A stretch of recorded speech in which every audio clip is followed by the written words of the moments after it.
अगर पाकिस्तान के बॉर्डर पर कोई हिंदुस्तानी आ जाए तो मैं उसके चीथड़े कर दूंगा, चीथड़े। सुल्ताना फौजी मेरा नाम है, पाकिस्तान को मैं संभाली पिया। अफसर,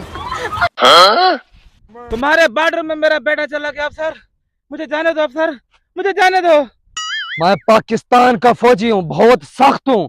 अपने बॉर्डर पे चला जा, साले हिंदुस्तानी गरीब लोग। हिंदुस्तान की कसम, मैंने हिंदुस्तान का खून पिया है, मैं अपने बेटे को लेकर जाऊंगा यहाँ से।